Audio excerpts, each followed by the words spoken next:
Assalamualaikum warahmatullahi wabarakatuh. Waalaikumsalam warahmatullahi wabarakatuh. Bismillahirrahmanirrahim. Amma ba'du. Yang saya hormati Dewan Pengasuh Pondok Pesantren Al-Karimiyah, Semulia Gus Bayuda Lukman Al-Farisi, MPD.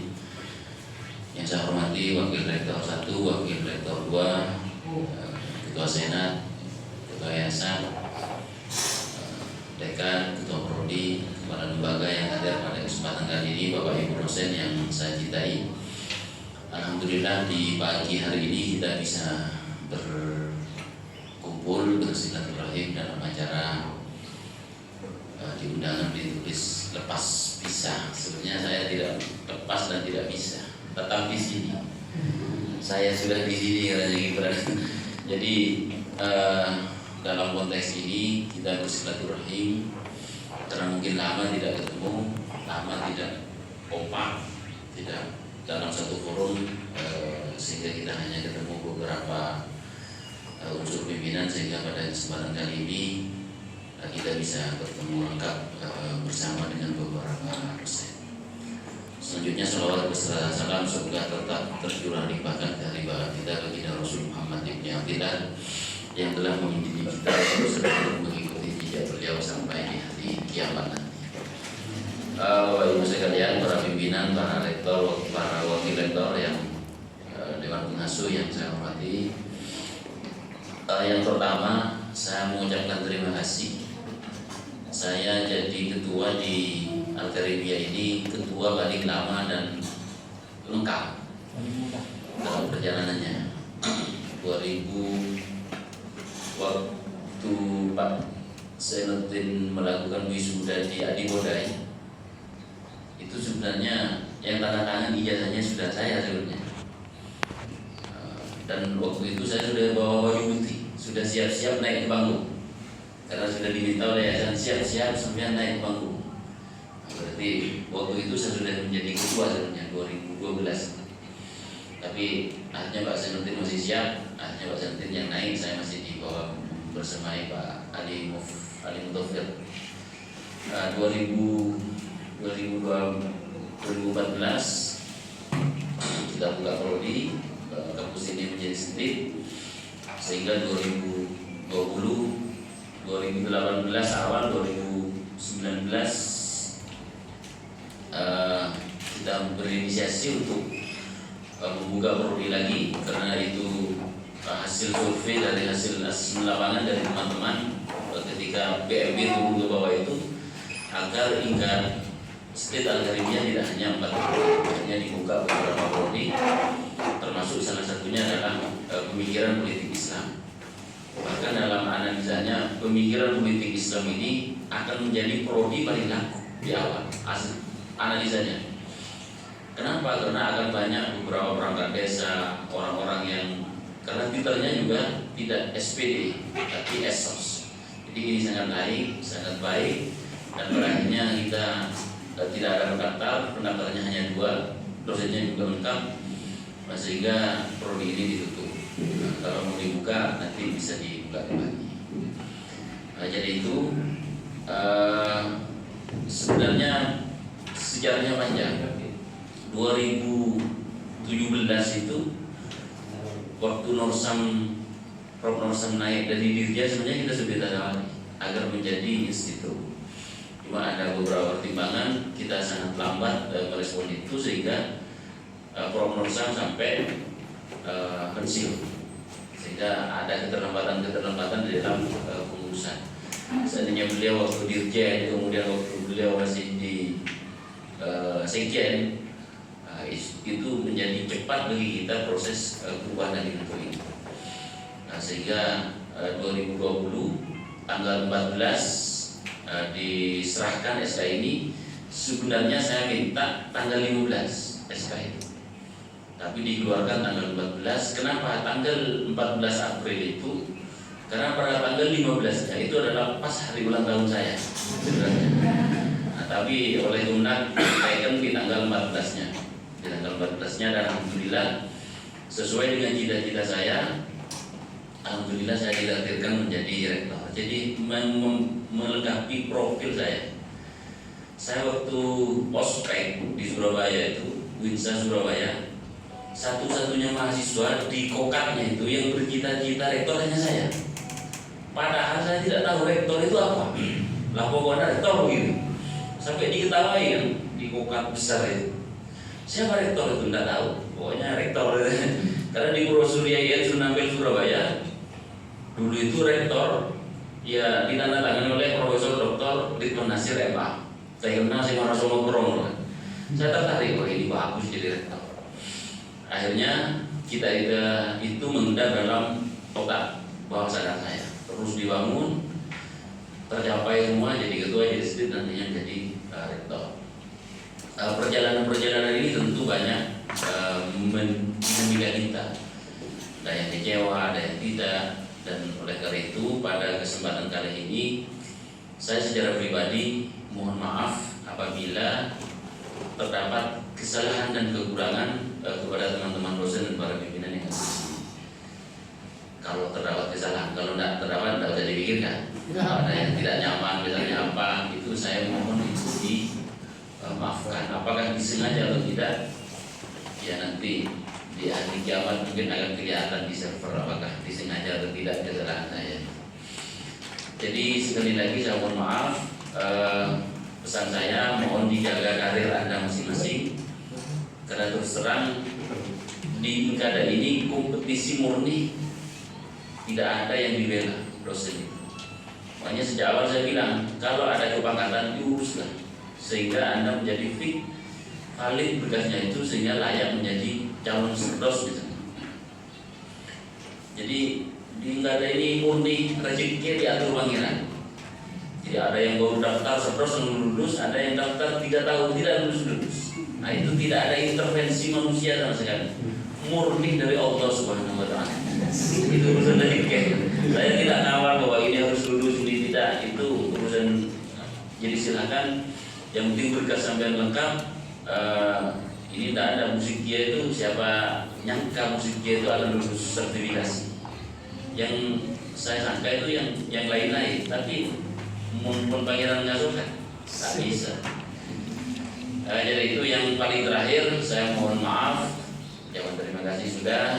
Saya mohon maaf apabila terdapat kekurangan dan hal-hal yang baik silahkan diteruskan. Nanti calon rektor baru mungkin sudah punya cita-cita juga, punya visi misi, punya milestone tonggak-tonggak capaian yang ingin disampaikan. Yang jelas pesan saya bagaimana kampus riset penelitian terhadap dosen, jurnal itu pengabdian kepada masyarakat itu tetap harus dilanjutkan karena itu merupakan ruh daripada perguruan tinggi. Jadi bagaimana caranya? Ya kita harus pinter-pinter nanti cari uang di luar misalnya. Kalau bahasanya Prof. Master ya rektor itu harus cari uang di sebanyak-banyaknya di luar, kemudian masuk dibawa ke dalam. Nah kalau bahasanya konsultan yang dari mengkonsultannya algoritma biasa, guru kepala itu kan wajib masuk dari jam 7 sampai jam 10. Setelah jam 10 harus keluar cari uang untuk lembaganya. Nah begitu. Nah, di kampus ini insya Allah lebih gampang bagaimana cara hal-hal yang demikian. Saya kira demikian. Itu pesan saya. Saya bukan pesan terakhir, saya tidak mau mati. Saya berharap rektor-rektor berikutnya bisa membuat tinggal ini lebih baik, lebih maju, bahkan sudah dipikirkan di dalam otaknya untuk segera berubah menjadi universitas UA. Ya, pokoknya gitulah. Karena yang lain sudah bertransformasi semua. Anokoya sudah, Al-Amin sudah. Biasanya segitiga emas ini, nah ini biasanya selalu bersamaan. Jadi kalau Anokoya, Al-Amin biasanya ibadah. Dulu institut, kita juga institut. Nah, segitiga emas ini yang cuma segitiga emas ini di tengah-tengahnya ada Uniba. Awal begini kan, ada Uniba. jumpa di tengah ini saya baru yang menggerogoti akhirnya di tengah itu. Saya kira demikian, kurang lebihnya mohon maaf. Akhirul kalam wallahu muwaffiq ila aqwamit thoriq. Wassalamualaikum warahmatullahi wabarakatuh. Pimpinan Rektorat Institut Kaliman Hidayah Sunnah dan seluruh dosen, seluruh tenaga kependidikan yang ada di lingkungan Institut Kaliman Hidayah Sunnah. Alhamdulillah bahwa pada pagi hari ini kita diberikan nikmat oleh Allah, diberikan kesehatan, kesempatan untuk bisa bersilaturahim. Sebagaimana ditegaskan oleh Pak Rektor tadi bahwa ini bukan lepas pisah, karena Pak Rektor tidak mau berpisah dengan Ikada. Jadi mungkin kita kemas ini sebagai forum silaturahmi yang diadakan dalam rangka ya temu kangen agar tidak lepas dari Pak Rektor. Salawat dan salam semoga tercurahkan kepada junjungan Nabi besar Muhammad SAW. Nah, bukan beliau kita bisa menikmati indahnya hidup dengan Islam. Dalam kesempatan kali ini terus terang sebenarnya saya agak cangkolan, harusnya Buya yang memberikan sambutan dan ya istilahnya kami langsung ditarik tadi Pak Rektor. Saya sebenarnya ada tamu di MA dan bisa dikatakan tidak tahu juga kalau hari ini akan ada dari Dewan Pengasuh untuk menghadiri acara lepas pisah Rektor dan pimpinan. Jadi kami mungkin dalam kesempatan ini dalam rangka silaturahmi ini yang kami semoga bisa mewakili apa yang diharapkan, apa yang disampaikan oleh pengasuh dan jajaran majelis Dewan Pengasuh. Tentu secara umum kami sampaikan banyak terima kasih kepada Pak Rektor dan jajarannya, para pimpinan, ada Pak Zain, ada Bu Hairiyah yang bersamaan mungkin ya SKD ya, atas dedikasi yang diberikan kepada Al-Karimiyah secara umum, kepada STIP, kemudian bertransformasi menjadi Inkada, yang kalau saya nilai tadi juga itu bukan waktu yang sebentar. Bahkan Pak Rektor menyatakan ketua dan rektor terlama di Inkada. Jadi sekali lagi kami sampaikan banyak terima kasih atas dedikasi teman-teman, para pimpinan rektorat dan wakil rektor, atas keikhlasannya berada untuk membantu membesarkan kampus di Al-Karimiyah. Ya, banyak hal yang disampaikan oleh Pak Rektor tadi berkaitan dengan secara historis, timeline yang beliau lewati selama mengabdi di Al-Karimiyah. Ya, kita mungkin bisa menyebutnya adalah pengabdian, karena kalau misalnya dikatakan berkarir, mungkin karir beliau lebih menjanjikan di luar mungkin. Nah, sepertinya akan lebih ini di politik ya. Jadi mungkin bisa kami terjemahkan itu bentuk pengabdian, dedikasi kepada Al-Karimiyah. Karena kalau misalnya diukur secara karir, selalu di dunia pendidikan itu tidak akan kita pernah temukan ya perbandingan yang setara kalau misalnya di luar pendidikan. Tapi bagi kita para pendidik, bagi kita para pengabdi yang khidmah di dunia pendidikan, ada value yang kita harapkan nanti yang lebih dibandingkan hanya sekiranya urusan duniawi. Ada beberapa hal yang mungkin, dan mohon maaf sebelumnya karena saya secara pribadi juga relatif minim ya berinteraksi dengan Bapak Ibu. Mungkin saya beberapa kali berinteraksi dengan Pak Rektor, dengan Wakil Rektor, dengan Bu Hairiyah dan sebagainya.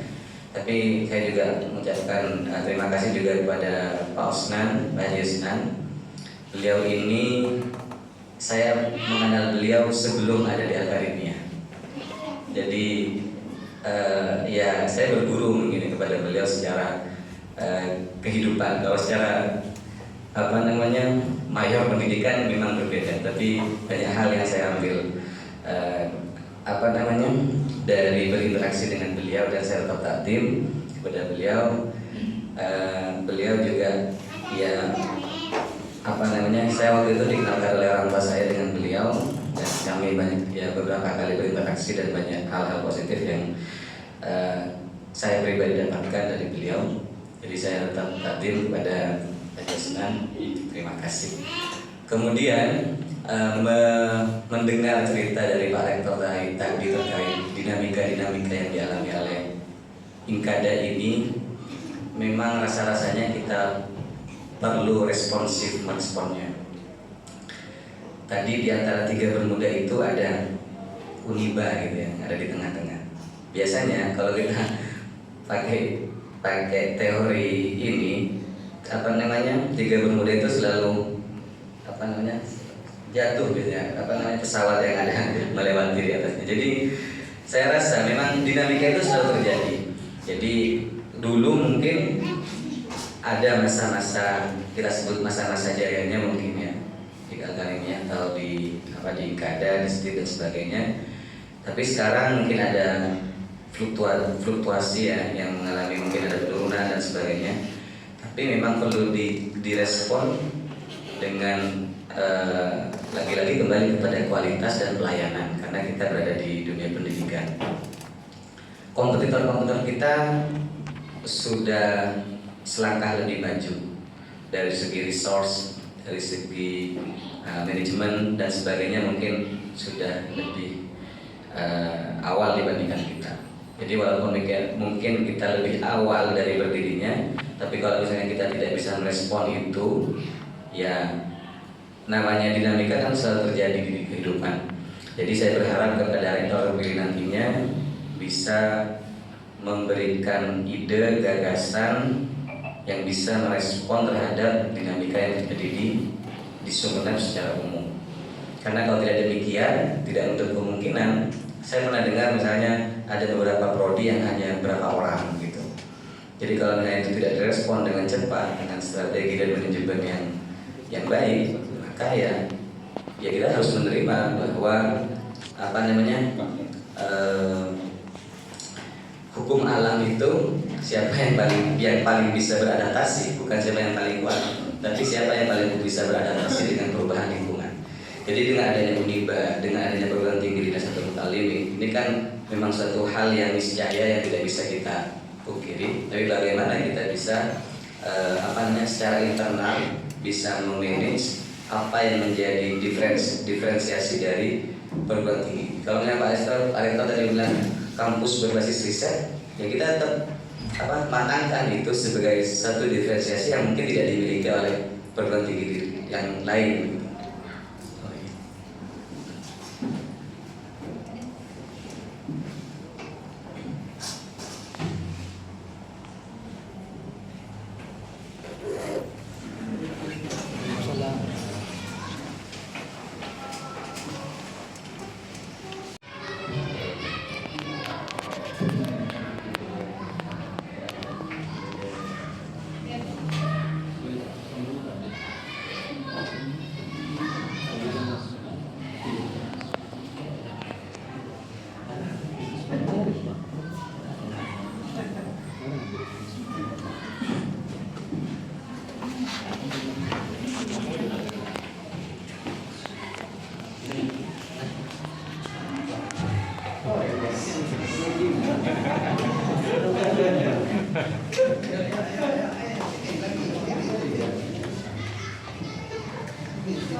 Masih? Ada lagi?